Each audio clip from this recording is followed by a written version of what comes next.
Tere, mina olen Lii. Paar episoodi tagasi olin ma kandidaatide hulgas, aga mind ei valitud.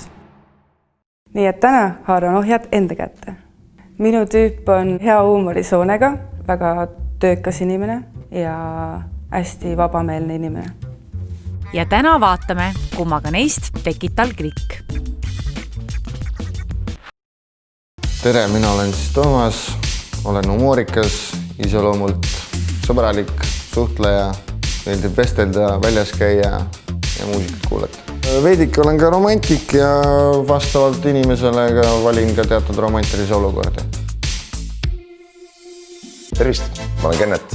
Olen enda arvates hästi seltskondlik inimene, sõbralik inimene ja suhtleja inimene. Ma olen voodis hästi ja ma olen 99% kindel, et ta valib minu. Aga kõik, kes on kunagi tutvumisäppe kasutanud, teavad, et eelkõige loeb välimus.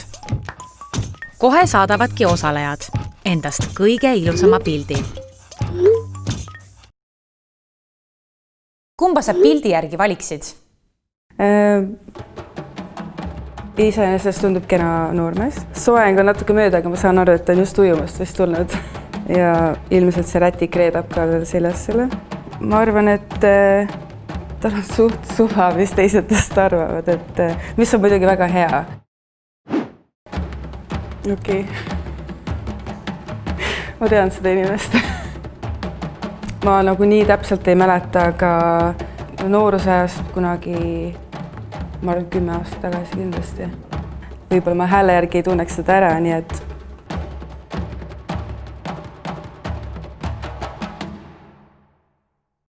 ma vist tean, kelle ma valin. Sa valid tema? Jah. Okay. Nüüd aga vaatame, kas tal ka päriselt sama inimesega klikiks. Pimesi. Küsimused oleme välja mõelnud saatetiimiga, sest tegelikult piisab vaid paarist kontrollküsimusest, mille abil saab lihtsasti ja kiiresti välja selgitada, kas inimesega klikib või ei kliki. Ma ei meeldi see küsimus üldse. Kas sa tahad lapsi saada? Esimese teidi küsimus. No see on juba rohkem täiskasvanute küsimus pigem kui võrreldes noores inimestega, siis mina ütleks nii palju, et natuke veel ja siis miks mitte. Sest et elu näitab, et tuleb teha neid ikkagi, sest kui sa tahad endale järglasi, siis ikka tuleb ära teha. Kas sa ise tahaksid lapsi saada selles suhtes, et oled sa nagu ise nagu huvitatud nendest või tulevikus? Ja mul on olnud elus sellise perioodi, kus ma olen väga tahtnud lapsi saada, siis terve see aeg, mis ma elasin välismaal, ma ei tahtnud üldse kuuldagi sellest ja nüüd sellesse 30-ndasse jõudmisega ma nagu tunnen, et ma olen selleks valmis. Tegelikult tahaks, sest mul on 16-aastased valmis nimed mõeldud. Tüdruku nimi oleks Liis ja poisi nimi oleks Scott. Ma vist ei paneks oma lapse nimeks Scott. Selles mõttes, et saab olla alati liitnimi. Jah, see on alati lahendus ja liitnimi on lahendus. Scott Oskar.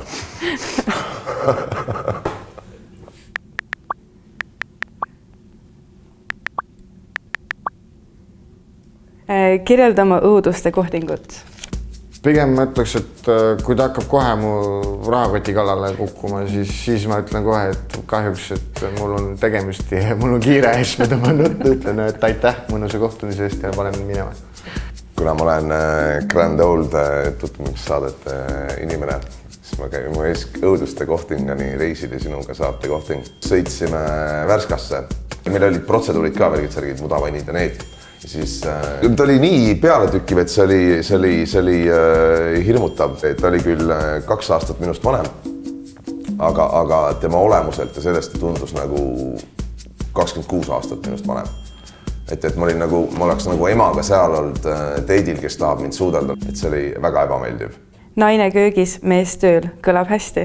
Jaa, absoluutselt, sest et naine peaks nagu kodus asjad paigas hoidma. Kui kodus asjad on paigas, siis ei ole mul põhjust ka naise kallal uriseda. Ei, see on 18. sajandi see, et me oleme ikkagi suhteliselt võrdses ühiskonnas, et ei ole niimoodi, et naine kasvatab lapsi ja mees käib tööl ja siis tuleb töölt koju ja siis naine tõstab talle kartulipudru ette, et ei. Aga kas sa oskad hästi süüa teha? Kusjuures küll oskan. Mina teen rahvusvahelist rooga, Zeppelin on selle nimi. See sees on ka saakliha, kartul ja kaetud on ta kapsalehega.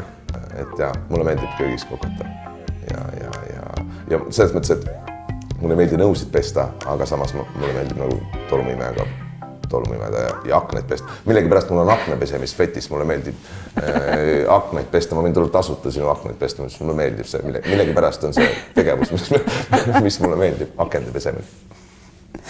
Ei saa. Näita mulle oma võtmekimpu.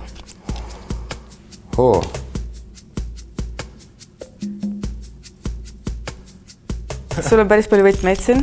Kasutan 3 igapäevaselt, enamjaolt. Ja miks sul nii palju kaasas on neid? No alustame siis võtmetest. Üks on nagu välisukse võti, teine korterivõti, eks ole, siis on serverivõti, keldrivõti, seifivõti ja siis ühe mänguasja võti. Mis mänguasja? Et see kõige väiksem on mänguasja võti, et see on vihjaks. Okei. No mis mänguasi see on? No kui sul ekstreemsemad mängud meeldivad, siis rääkimast intiimist, siis need mänguasjad, ma arvan, oleks täitsa huvitav. Selge. Ei ole võtmeid. Miks? Tore neljapäev, ütleme selle kohta. Ma läksin sõbraga eile välja. Ma kaotasin ära oma mantli koos oma rahakoti ja võtmetega, et ma kahjuks ei saa sulle võtmeid näidata. Et 2 õllest sai ilmselt rohkem kui 2 õlle. Ilmselt küll rohkem kui 2 õlut, jah. Nii. Millal sa viimati kellelegi halvasti ütlesid? Jaa, tööasjus ütlesin oma sellele firma inimesele, kes tegeleb majutusega. Temal sõimasin ikka korralikult näo täis, sest see, mida ta tegi, oli ka väga inetu temast. Tahad sa sellest lähemalt rääkida? Ei taha. Okei. Otseseid nagu lauseid ei olnud, küll aga vihjasin ükskord inimesele paar päeva tagasi. Vihjasin, et olen eelnevalt talle rääkinud, et ei tohi nii teha, ikka teeb. Puust ja punaselt seletad ikka aru ei saa. No tuleb mingi teine võtta. Ma ei saanud sellest praegu täpselt aru. Kuidas sa siis selgeks tegid selle? Tegin talle selgeks talle füüsiliselt, vaimselt nagu sõnadega hakkama ei saanud ja füüsiliselt väänasin lihtsalt käe välja talle ja vend rahunes maha. Okay. Ta solvas seltskonnas naisterahvast, kes oli meile nagu väga lähedane. No siis on aru saada. Sa päästsid oma vastuse praegu. Mis sa arvad, kuidas sa sured? Ma ei tea, humoorikat ikka. Kurvalt ikka ei sureks. Aga mis see võiks olla? No ma ei tea, klubi, kino või mis iganes atraktiivne tegevus, mis nagu hoiaks inimest energias. Kas see nagu väljendub ka selles, võib-olla sa oled ise nagu seiklusjanulisem? Jah, me ei suuda koha peal püsida. Ma ise nagu arvan ka, et ma olen seiklusjanuline, aga mulle ei meeldi väga ekstreemsed olukorrad. Näiteks ekstreemsport on selline asi, mida ma ei julge teha, täiesti hirm. Sulle öeldakse, et lähme vaateratta peale T1-s. Kas sa läheksid ja teeksid seda? Vaateratast ma ei karda, kõrgust ma ei karda. Siis on hästi. Mina võtaks ekstreemsusest näiteks kuskil ronimiseks puude otsa või kuskile ladvadesse üles, et siuke nagu manki teema nagu väike. Ma tean, kuidas ma suren. Tähendab, ma ei tea, kuidas ma suren, aga ma tean, millal ma suren. Ma suren 55-aastaselt. Sest mul oli siukene ilmutus, kus mul oli hästi raske periood elus ja ma olin olnud vist tsüklis juba mingi 6 aega. Ja siis ma olin üks Mustamäe bussipeatuses ja siis üks vana mammi pani mul käe pea peale ja ütles, et ära muretse, jumalal on sinuga oma plaan, ta ei võta sind enne 55. Ja põmaki sain hetkega kaineks ja mammi oli kadunud.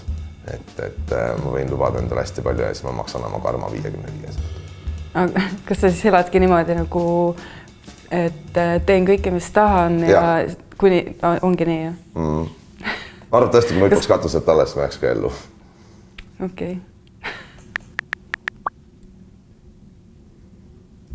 No nii, kumma inimesega sul parem klikk tekkis? Esimese noormehe puhul mulle meeldis, et meil on ühised maailmavaated, et ta soovib ka saada kunagi isaks. Ja veel oli hea see, et ta kaitseb naisi. See on mehe puhul väga atraktiivne. Miinuseks tooksin siinkohal kohe välja, et mina ei poolda jõuga asjade lahendamist, et pigem sõnadega. Ja teiseks miinuseks ta tahaks surra ekstreemselt, siis temaga ei julgekski minna mingit ekstreemsporti tegema, sest kui tema on valmis surema ja mina ei ole valmis surema, siis see on no. Noormees number 2 juures meeldib mulle, et ta on otsekohane ja aus. Teiseks mulle meeldib tema juures see, et ta võrdvääristab naisi. Et ta ei oota, et naine istuks kodus ja kokaks talle, vaid et suhtes on kõik võrdne. Tema puhul miinusteks on piiri peal elamine.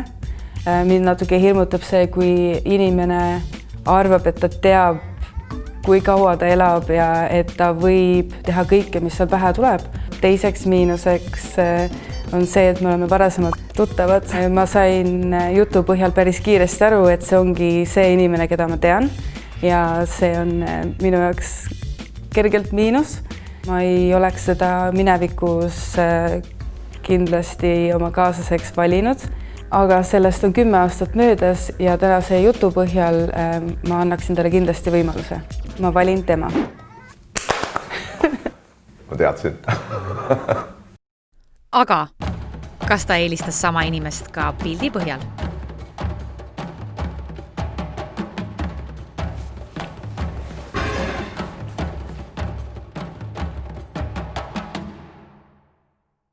Tere! Ei olegi.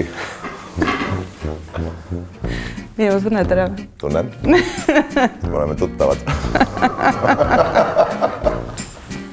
Ma töötasin Pärnu Speech Clubis klubis. Ja neil oli sinna abilist vaja, siis mina läksin ka sinna neile viimasele peale appi. Ja, muidugi. Ja nõnda võibki vahel juhtuda, et välimuse järgi valime ühe inimese, aga tegelikult tekiks klikk kellegi teisega. Me peame täna minema õllele. Ma arvan, et peame täna mingid ringid tegema ja ütlema, et mulle ei anna ikka rahu, mis mõttes minu pildil viga on.